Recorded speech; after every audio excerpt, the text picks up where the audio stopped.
Assalamualaikum warahmatullahi wabarakatuh.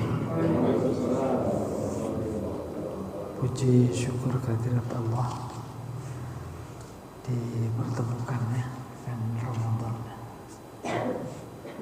dipertemukan dengan sehatnya baik lahir maupun batin, dipertemukan lagi dengan subuhnya kita berjamaah. Insyaallah kita i'tikaf sambil meneruskan silaturahim, sambil meneruskan mendengarkan, membacakan surat-surat yang dia kirim. Seperti disampaikan, berarti posisi kita pagi hari ini surat Al-Alaq. Alaq artinya darah, darah yang bergantung di dinding rahim. Dalam ayat lain, proses penciptaan manusia lebih jelas lagi. Yang pertama, nutfah, sperma, 40 hari dalam rahim ibu. 40 hari kemudian, nah ini dia alaqah. Habis alaqah terus mudghah, segumpal daging, lalu bertulang belulang, kerangka, baru ditiupkan ruh. Pertama yang ingin disampaikan oleh cerita tentang kejadian manusia, dia berasal dari sesuatu yang sangat lemah, tidak punya daya. Lebih dari itu, bukan cuma lemah. Maaf, jadi salah.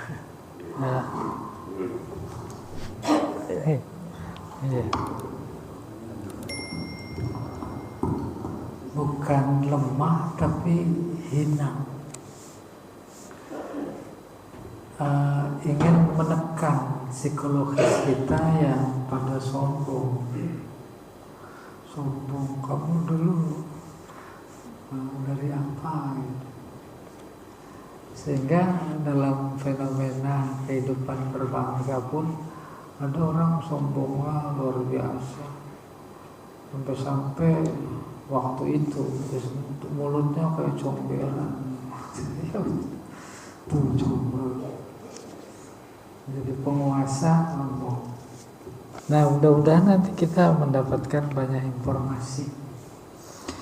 Surat Al-Alaq 5 ayat pertama sebagai surat ayat wahyu pertama turun. Turunnya ya di bulan Ramadan. Berarti kurang lebih ya 15 abad yang lalu. Ya.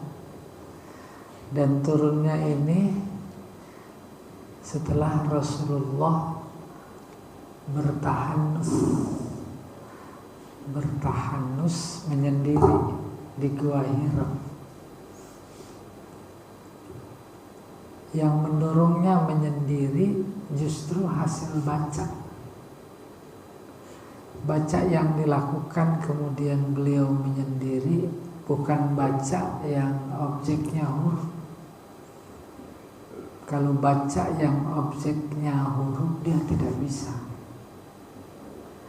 Yang tidak bisa baca objek huruf bukan cuma Rasulullah, tetapi bangsa Arab secara keseluruhan itu disebut ummi. Ada beberapa yang bisa baca tulis, pada saat itu langka, bukan cuma langka, saat itu bisa baca tulis ain, jadi celah. Kenapa kok bisa celak? Karena menunjukkan hafalannya lemah. Kita nih baca tulis pinter, hafal aja, lupa mulu gitu kurang.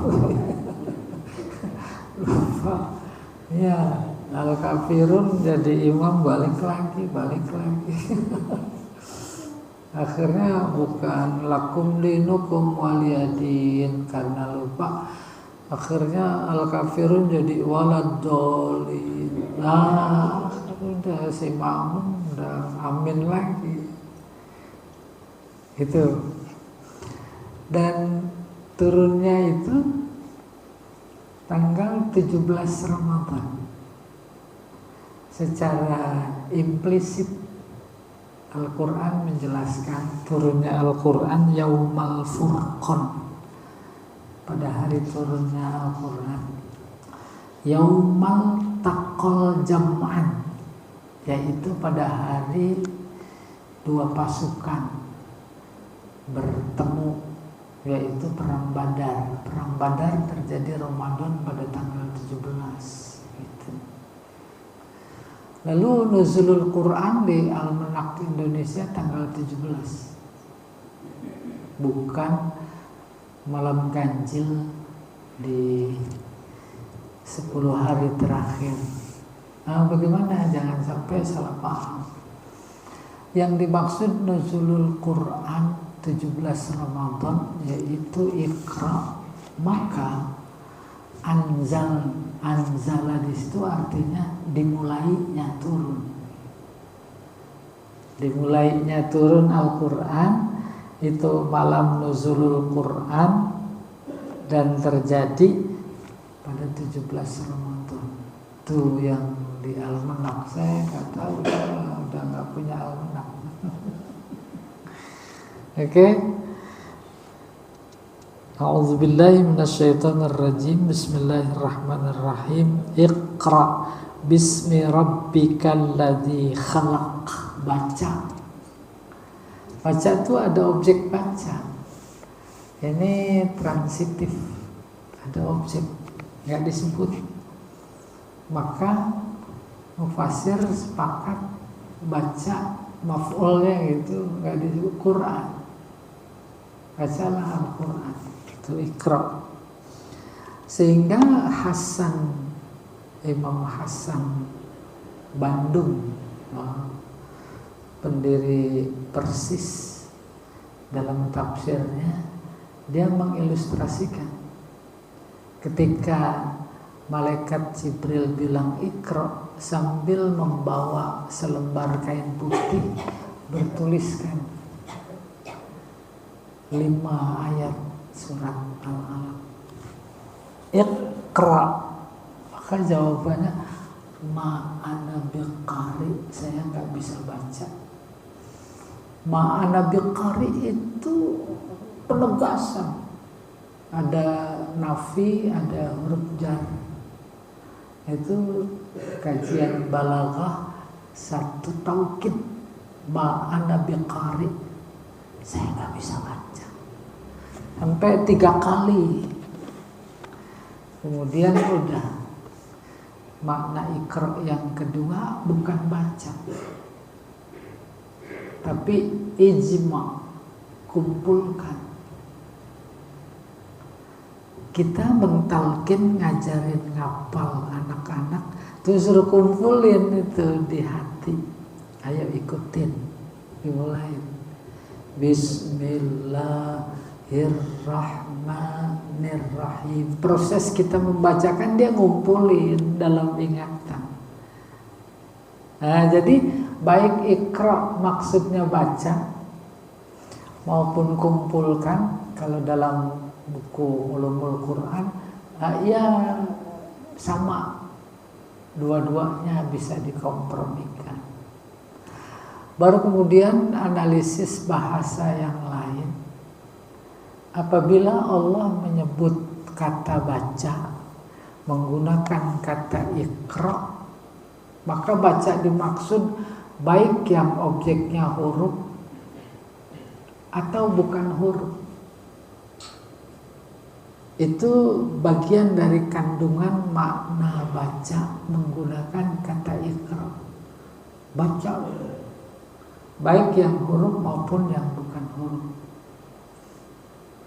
Umpamanya memang itu sumber ilmu pengetahuan baca.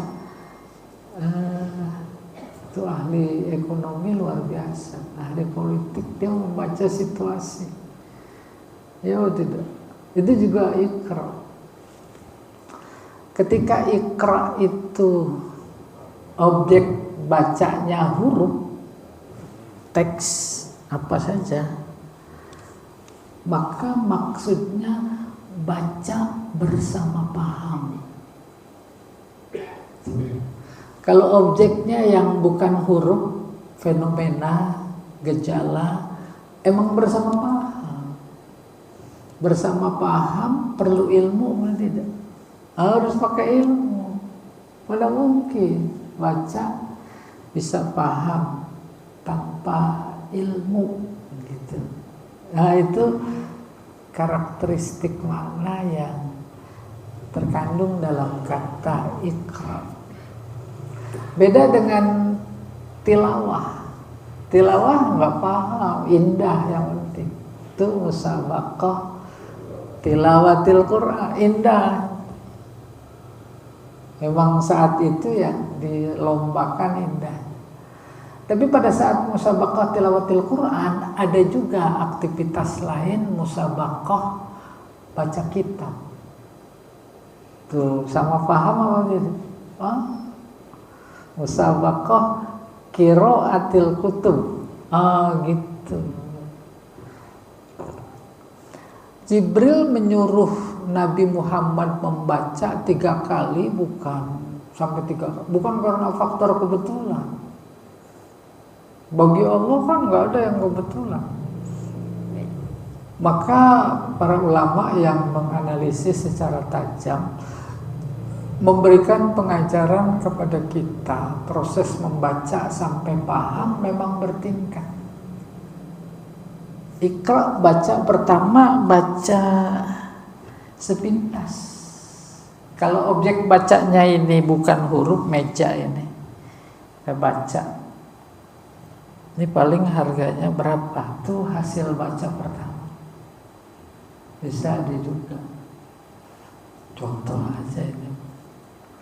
Terus baca kedua, oh yang bikin ini profesional.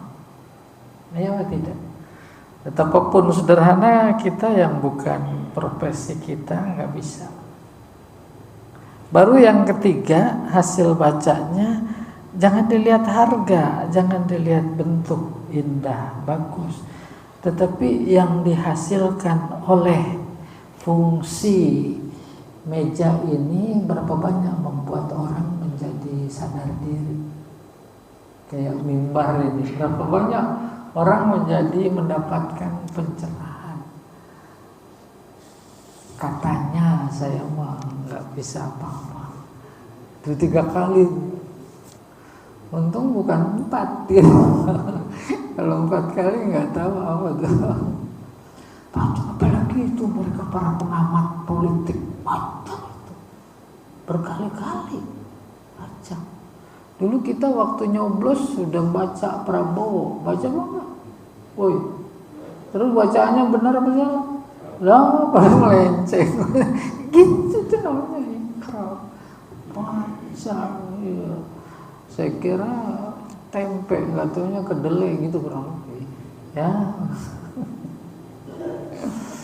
Baru kemudian ikra bismi rabbika. Kata mufasir lagi, apa pentingnya bacalah Quran atau kalam Allah, tapi jangan lupa bacanya atas nama, bismi atas nama. Muhammad baca itu Al-Quran. Al-Quran itu kalamku, bukan kalammu. Oleh karena itu baca atas namaku. Akhirnya melebar kajian tuh tentang bismillah. Di antara yang dikutip pendapat ulama dalam tafsir Ar-Razi, tafsir Mafatihul Ghaib. Ini dalil alasan baca Quran harus baca bismillah. Tuh atas nama. Bahkan lebih dari itu dalam hadis bukan cuma baca, melakukan sesuatu bacaan saja yang harus baca bismillah. Kullu amrin zibalin la yubda'u fihi bi bismillah bahwa abtar. Akhirnya melebar kepada diskusi tentang Al-Fatihah. Ada yang pakai bismillah, ada yang enggak. Bukan pakai, ada yang menganggap itu ayat. Ada yang menganggap itu bukan ayat. Terlepas dari itu ayat apa bukan, khusus Fatihah, mereka itu di Masjidil Haram, di Masjid Nabawi baca. Cuma cara bacanya pelan. Betapapun pelan karena speakernya luar biasa bagus itu. Kedengeran apa enggak?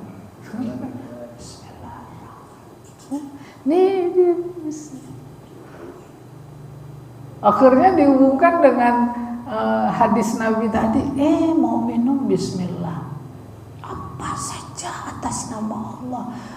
Kenapa atas nama Allah? Sebab tak mungkin kita melakukan apapun sesuatu yang baik itu tanpa keterlibatan Allah. Tak mungkin. Minum, bisa minum, gak ada air. Air bikinan siapa? Allah. Tuh, gak bisa minum, mandi bisa, gak pakai air.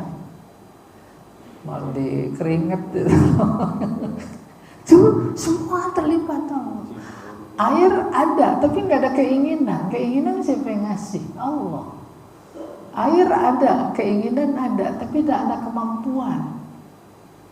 Gak bisa minum. Kemampuan siapa yang ngasih?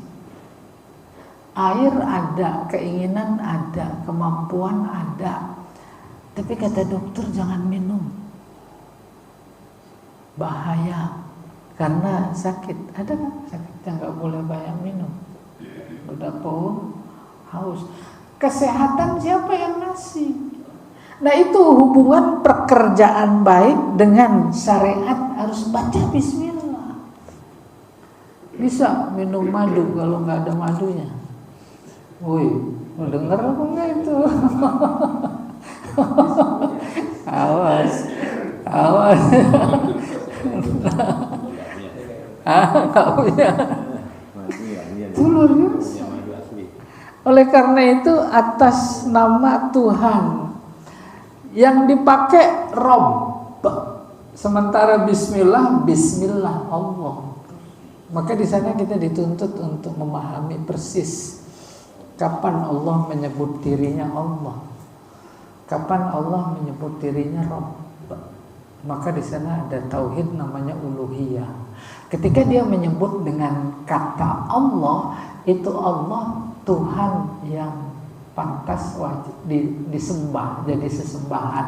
Innani anallah la ilaha illa ana fa'budni. Tuhan. Tapi kalau Rabb itu yang mencipta, yang mendidik, yang menumbuhkan. Siapa? Allah satu. Maka tauhidnya rububiyah. Yang membuat kita bisa membaca bukan Allah sebagai Tuhan, tapi Allah sebagai Rabb. Dia memberi kita panca indera, memberi kita akal pikiran, mulai menangkap instrumen pelajaran yang ditulis A, B, alif, ba, itu kan ditulis pakai kolam. Allah lewat kehendaknya dia beri kita potensi tumbuh bisa baca, bukan cuma bisa baca, nanti bisa nulis. Nulis bukan cuma menggambar, melukis, tapi menulis mencurahkan pikiran. Orang baca dapat ilmu. Kayak kita teruskan. Iqra bismi rabbikal ladzi khalaq. Bacalah atas nama Tuhanmu yang mana yang menciptakan. Di luar dirinya semuanya ciptaan. Maka namanya makhluk. Dia itu khaliq. Oke? Atas nama Tuhanmu yang menciptakan semuanya.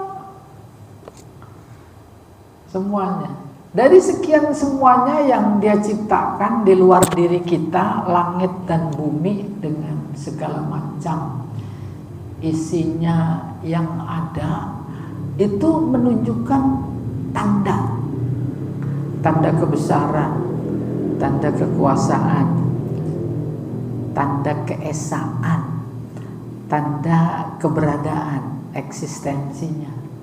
Itu tanda. Karena itu menjadi penting membaca itu, semuanya menunjukkan tadi kebesaran, keesaan, kekuasaan, keberadaan. Alladzi khalaq. Dari sekian ciptaannya yang luar biasa itu, langit dan bumi, itu kemudian diminiaturkan kehebatan, kekuasaan, keesaan, dan keberadaannya pada manusia. Sehingga ciptaannya yang di alam semesta disebut makro, besar, indah, kosmos, sama dengan kosmetik. Lalu diminiaturkan semua keindahan, kehebatan, kebesaran, dan keesaan Allah yang ada di alam semesta, itu semuanya ada di diri kita. Maka Allah menukik, mengajarkan kita membaca, memikirkan tentang penciptaan kita. Baru khalaqal insan. Tuh yang disebut insan. Ndak langit, ndak bumi, ndak gunung, ndak benda-benda langit yang ada. Manusia, menukik manusia. Manusia dalam konteks ini Allah menyebutnya dengan kata insan. Ketika Allah menyebut manusia dengan kata insan, itu manusia dalam konteks psikologis, suka lupa. Tuh, maka ketika mau menonjolkan makhluk manusia yang suka lupa, dipakai kata insan. Ada surat namanya surat Al-Insan atau Ad-Dahr.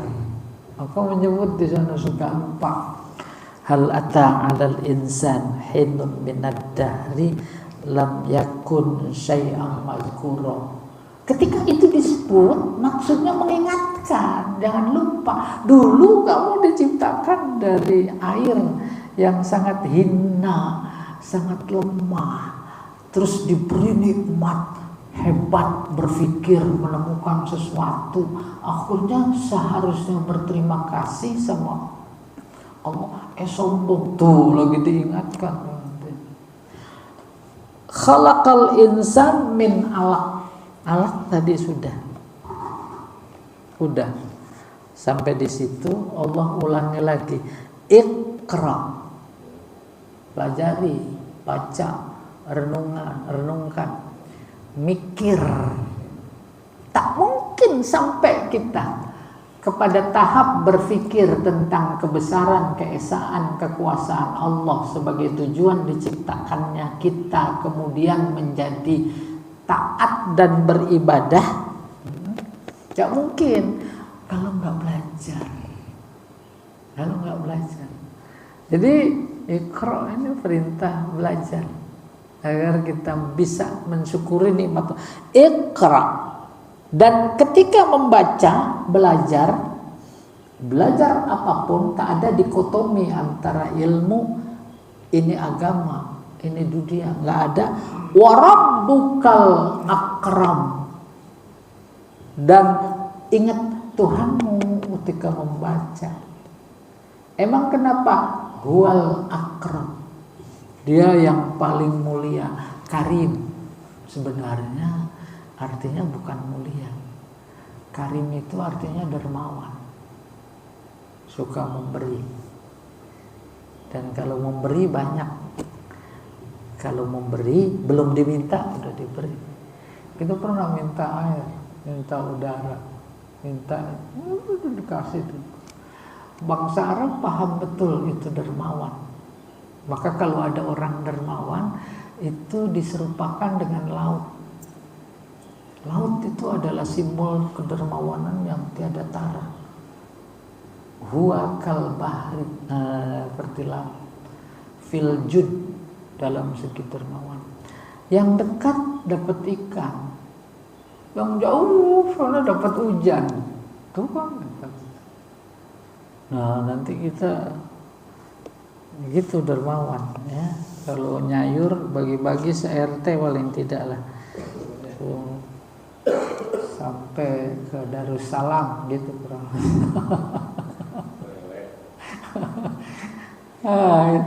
Akram. Tidak ada yang seperti dermawannya Allah. Kenapa? Sayangnya Allah terhadap semua hamba, bahkan semua makhluk, manusia atau bukan manusia. Kalau manusia beriman apa tidak, tetap disayang. Maka dalam konteks seperti itu dia menyebut dirinya Rahman, tuh Bismillahirrahman. Sayangnya kepada siapa saja. Yang kafir aja disayang. Ya, itu Rahman. Tapi kalau khusus buat orang-orang beriman saja sayangnya itu Ar-Rahim. Rahim. Sehingga dalam tafsir Ibnu Katsir Rahman ini sayang Allah di dunia. Kalau Rahim di akhirat. Yang beriman saja yang masuk surganya. Kalau yang enggak beriman masuk sana. Itu juga bagian dari sayang. Ya, masukin di neraka itu ada anak nakal dicubit, sayang itu banget. Dipukul, dihukum. Hukum-hukum dalam Islam itu karena sayang. Ya. Siapa Rabbukal Akram allazi, yaitu allama, yang mengajarkan. Mengajarkan siapa? Bukan cuma manusia, tapi secara khusus adalah manusia. Karena Al-Quran ditujukan kepada manusia, bukan binatang. Ya, mengajarkannya bil qalam. Qalam pada mulanya pena. Pena. Apa saja, apalagi sekarang pena. Sekolah itu dari Menteri Pendidikan si Nadiem nggak usah pakai pena. Makanya beli laptop banyak-banyak. Nggak tahu tuh berapa duit harganya. Tuh udah nggak pakai pena. Akhirnya kalau memang itu terjadi baik dengan tujuan mulia, ada banyak anak-anak sekolah yang jadi nggak bisa nulis. Ya, belajar aja enggak. Pokoknya jawabannya ada di YouTube. Apa pertanyaan? Itu musuh. Mereka-mereka yang praktisi pendidikan menyesali sekali. Ya, menyesali sekali. Anak-anak kan bisa baca. Malas belajar, udah tinggal nanya. Apalagi sistem belajarnya sistem ya di rumah, yang ngajarin orang tua. Ntar yang ngasih nilai orang tua juga. Gak mungkin anaknya nilainya jelek. Iya. Alladzi 'allama bil qalam, mengajarkan. 'Allama dari kata ilmu. Pada mulanya tahu. 'Allama memberitahu. Ada pemberitahuan lewat belajar lalu dapat ilmu. Itu namanya ilmunya muktasabah. Muktasabah usaha, dapat ilmu. Ada orang-orang tertentu ilmunya nggak pakai belajar, diberi, dikasih. Namanya mauhibah. Dari kata hibah, ilmu mauhibah. Dulu kita sering dengar ada orang ilmu laduni. Nah itu bagian daripada ilmu pemberian. Nabi Khidir, luar biasa ilmunya, tahu. Ya Allah kalau sudah mau berkehendak apapun bisa.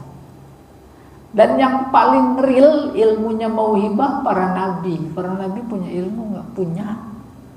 Dia sekolah apa enggak? Nggak sekolah. Punya sertifikasi. Musyrikin Mekah, kafir Quraisy kehabisan jalan bagaimana menjegal dakwah Nabi.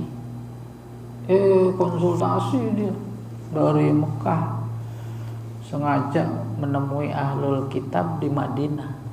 Gimana nih upaya menjatuhkan Muhammad sebagai nabi? Udah dapat dia bisikan, tanya 3 persoalan. Kata ahlul kitab, tanya dia tentang ruh. Yang kedua, tanya tentang Ashabul Kahfi, dia tahu enggak? Yang ketiga, tanya tentang Zulkarnain. Tuh dikasih tahu Nabi oleh Allah, diceritakan dalam surat Kahfi. Hebat. Ashabul Kahfi. Dari mana tahu Nabi Muhammad? Itu wahyu. Bahkan dalam konteks allama bil qalam yang diajarkan oleh Allah siapa saja, itu semua makhluknya diajarin. Ikan, siapa ngajarin berenang? Ada guru renang ikan ya? Ada. Guru memang ngajarin terbang. Diajarin semua. Itu anak ayam usia seminggu diajak main sama induknya di kebun, ada burung elang melayang. Pada ngumpet. Siapa yang ngajarin ya? Bahasanya Allah itu pengajaran cepat, wahyu. Fa'auhayna ilan nahli anittakhidhi minal jibali buyuta. Kami wahyukan, beri pengajaran cepat, yaitu lewat instrumen namanya insting, ya, gariza, langsung bisa belajar. Alladzi 'allama bil qalam. Terus dalam konteks kita manusia, karena bicaranya khalaqal insan, manusia, mengajarkannya dengan pulpen. Luar biasa itu. Apanya namanya peranan pulpen. Pada bisa nulis enggak pakai pulpen. Spidol. Bahkan zaman kita SD dulu belum ada pulpen. Pakai apa Pak Chandra nulis? Hah? Ya, sebelum kapur. Arang, grip. Sebelum pakai grip pakai apa? Ya? Arang. Pakai ludah, tahu? Masya Allah. Itu juga makna qalam. Lalu apa yang dijelaskan oleh Allamal insan alam ya'lam. Allama dia, maksudnya Allah, maksudnya Rabb, mengajarkan manusia malam ya'lam, apa yang belum diketahui. Lahir bayi udah punya ilmu belum? Belum. Diberi instrumen panca indera untuk bisa membedakan nanti, diberi rasa, diberi akal, kemudian berkembang, berpotensi, semuanya lewat apa? Lewat ruh. Yang paling pinter, jenius sekarang itu hakikatnya dari Allah lewat apa? Lewat ruh. Ruh itu membawa berbagai macam potensi yang dimiliki oleh manusia. Oleh karena itu menjadi kuat keyakinan tuh kambing, kucing nggak ada ruhnya. Emang nggak ada informasi di Al-Quran. Waktu masih janin tuh kambing terus ditiupin ruh. Ada nggak ceritanya? Nggak ada ruhnya. Dia cuma bersama hidup jasmani, udah sama hidup 2. Kalau kita 3. Tuh, pertama hidup. Tuh dari mulai zigot udah hidup belum? Potensi hidup, indikator hidup bergerak. Tuh hidup. Terus sudah tulang belulang, daging, baru yang ketiga ditiupkan ruh. ruhnya ruh Allah. Atas dasar ini maka Allah menjadi punya alasan untuk kirim Nabi menyampaikan kalimat tauhid la ilaha illallah. Diterima karena ada potensinya ruh.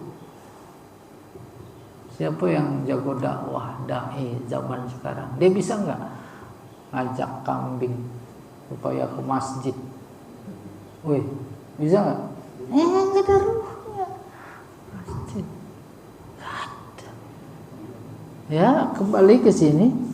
Allamal insan malam ya'lam. Dari ruh yang diberikan, maka Allah menjadi punya media, sarana untuk memberikan ilmu. Syariatnya kita belajar. Oh, ada orang nggak belajar dapat ilmu? Ada nggak?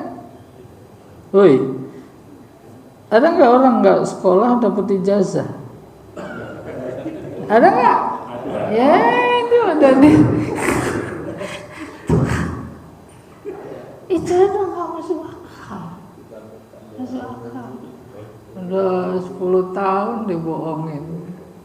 Ya, oke.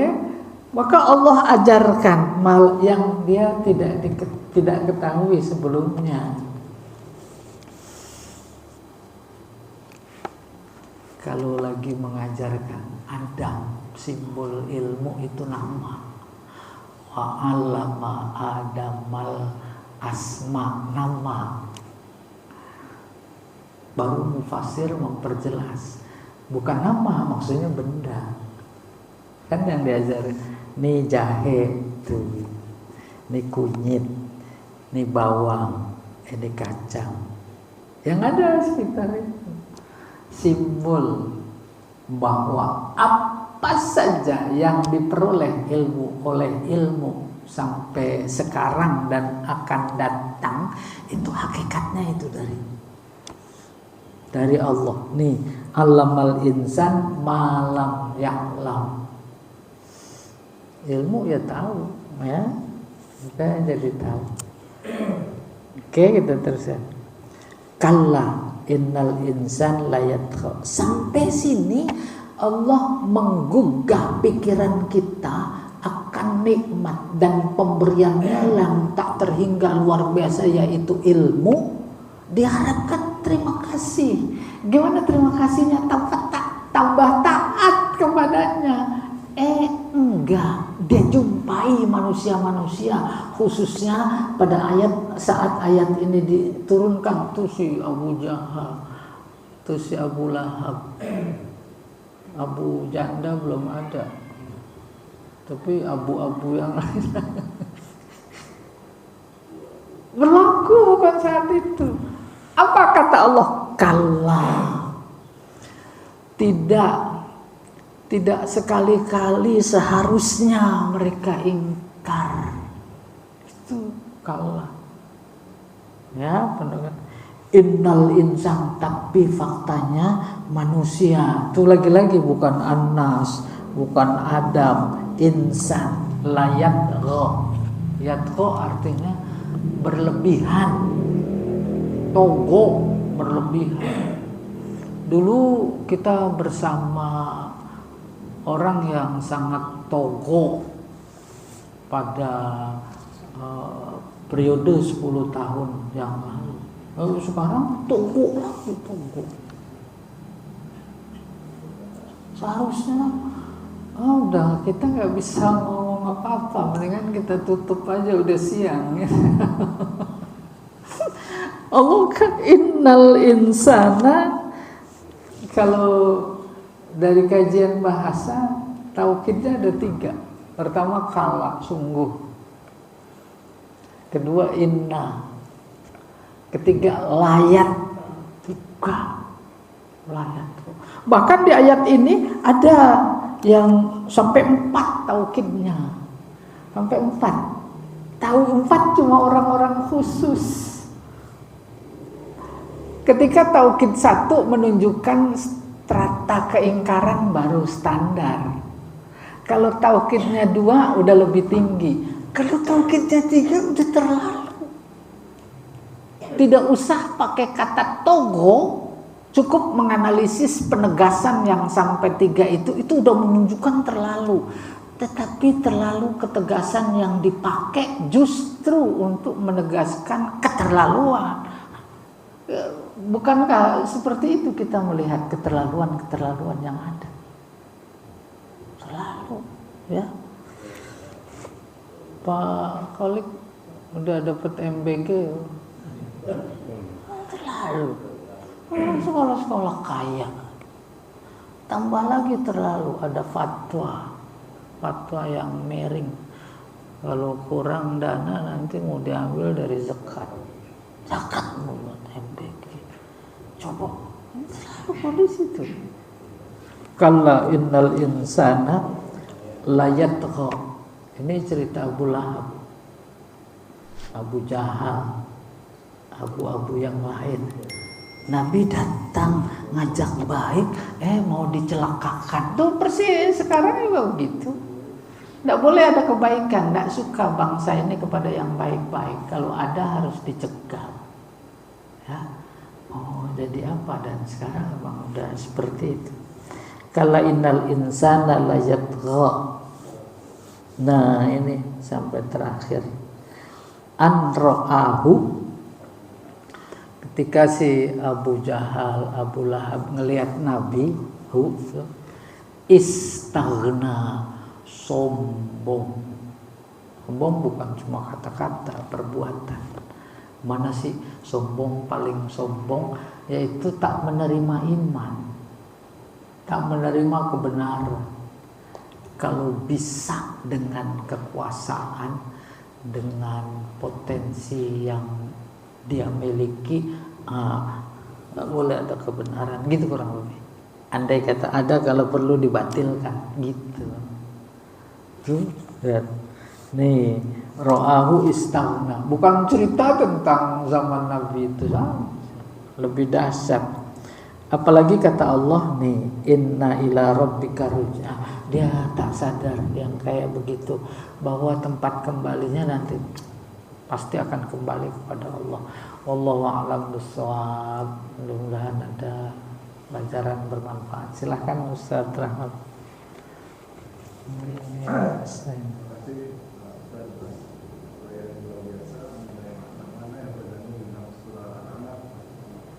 Masih ada waktu, jemaah sekalian, barangkali ada pertanyaan. Silakan. Ayo Ron, silakan. Assalamualaikum warahmatullahi wabarakatuh. Ini menarik ya. Masalah ikraf. Apa namanya? Saya mungkin bukan bertanya kali ya saya hanya punya pikiran gini, bahwa pada dasarnya manusia ini, maka saya bertanya apakah saya salah menganggap bahwa pada dasarnya fitrah manusia itu menghafal, karena dikasih ruh tadi, menghafal. Kalau binatang kan nggak bisa menghafal ya, kalau nggak dituntun dia nggak bisa pulang kan. Nah, maksud saya gini Pak, bahwa apa karya, apa yang kalau zaman Nabi kan syair segala macamnya, waktu itu kan tulis baca itu kan belum ada kan, justru penghafalan yang kuat. Nah, padahal itu fitrah manusia menghafal itu. Contoh gini, bahwa kalau dia tidak bisa berpikir untuk menghafal, kalau berharap ya majnun, tertutup dia, iya kan? Atau udah tua jadi pikun, gitu. Atau kalau binatang ya menjadi, ya nggak tahu dia. Jadi maka itu kesalahan, makanya saya bilang saya pengen ini. Menurut saya memang fitrah manusia itu menghafal. Lahirlah karya nanti apapun kegiatan. Termasuk saya mau berbicara seperti ini karena saya hafal di otak saya apa yang saya mau sampaikan. Itu sih, gimana pendapat Pak Ustaz? Nah, bagus juga. Lalu kalau kita pertajam, itu potensi dasar, tidak untuk potensi seterusnya, ya? Potensi dasar. Mana buktinya? itu anak-anak. Metodologi pengajaran kepada anak-anak itu namanya metode talqin. Talqin itu menghafal. Anak-anak kita luar biasa kalau rajin ngapalin, mengajarkan itu hafal doa-doa. Dia nggak tahu tulisannya, nggak tahu. Ikut, ayo doa makan, ayo doa mau tidur. Itu potensi dasar. Lalu kemudian berkembang seiring dengan perkembangan zaman. Ada perguruan tinggi, terutama Saudi Arabia, dikesankan metodologinya menghafal. Bahkan zaman sebelumnya itu memang luar biasa menghafal. Pertama syaratnya hafal sekian juz. Nanti hadis hafal, nanti kitab hafal. Sementara lihat pendekatan pendidikan barat nggak menghafal, memahami, kritis, itu memahami. Tapi tetap juga baik pun menghafal maupun memahami ya ada batas-batasnya. Memahami teks ayat Al-Quran dibatasi oleh dia tetap sebagai ayat suci. Kalau di Al-Quran itu wajib zakat rukun Islam, nggak bisa dibuang. Sekarang viral itu di media sosial. Ada bukan cuma menteri agama, dia cendekiawan. Indonesia, umat Islam Indonesia kalau mau maju memang harus meninggalkan zakat. Apalagi dia yang menginisiasi zakat nanti disalurkan ke MBG. Wah, kan orang panas semuanya. Iya, Allah a'lam. Jadi potensi dasar memang. Iya. Iya, benar. Menghafal ya. Iya.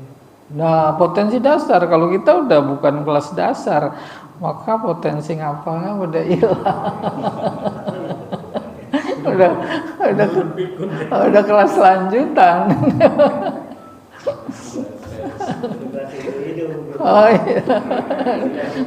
Iya, ada generasi.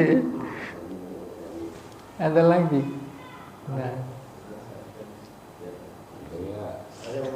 Oh iya Bapak, silakan. Assalamualaikum warahmatullahi wabarakatuh. Kalau saya itu Bismillah itu ada di Al-Quran gitu. Kalau bagaimana ceritanya itu kalau ada yang ada tahu itu ya, seperti Alhamdulillah itu kan tambahannya ada itu. Mungkin riwayatnya gimana Pak Ustaz? Oh iya, kalau auzu memang ada ayatnya. Kalau baca Quran fasta'iz billah, bacalah auzu. Ya. Nah, kita gabung baca auzu, baca bismillah. Ya, tidak. Tinggal nanti situasional. Kalau lagi sholat kebetulan posisi kita tidak menganggap bahwa bismillah sebagai ayat, maka bismillah yang dibaca bukan ayat, yaitu memulai pekerjaan. Karena demikian maka bacanya pelan, bismillah. Atau kadang kita lihat baca suratnya udah tengah-tengah. Fa'ammal insanu idza mabtalahu rabbuhu fa'akramahu, tiba-tiba fa'amah aja. Dia baca bismillah. Cuma pelan. Iya, biasa pendapat ya, perbedaan pendapat fikih. Iya. Bismillah. Kita pakai baju baca bismillah, apalagi khusus. Pakai apa aja. Misal jangan pakai sendal orang. Bismillah saya bawa. Kalau pamit nggak apa-apa Ustaz. Kalau pamit nggak apa-apa kali ya. Gimana? Kalau pamit, saya pernah di Mina karena sekitar saya hilang. Mana cara gitu. Sendal itu saya lihat ngambur gitu kan. Tadi ada situ aja gitu. Karena sendal saya hilang. Gitu. Iya. Maaf saya bilang saya dulu gitu. Nah itu bukan wilayah Ustadz. Iya, wilayah yang lain itu. Alhamdulillah ketemu lagi ternyata ini. Sendal hilang dicari, istri hilang nggak dicari. Nah, ini si bapak. Iya. Ya, mungkin cukup. Alhamdulillah. Baik, terima kasih atas sekali lagi atas lainnya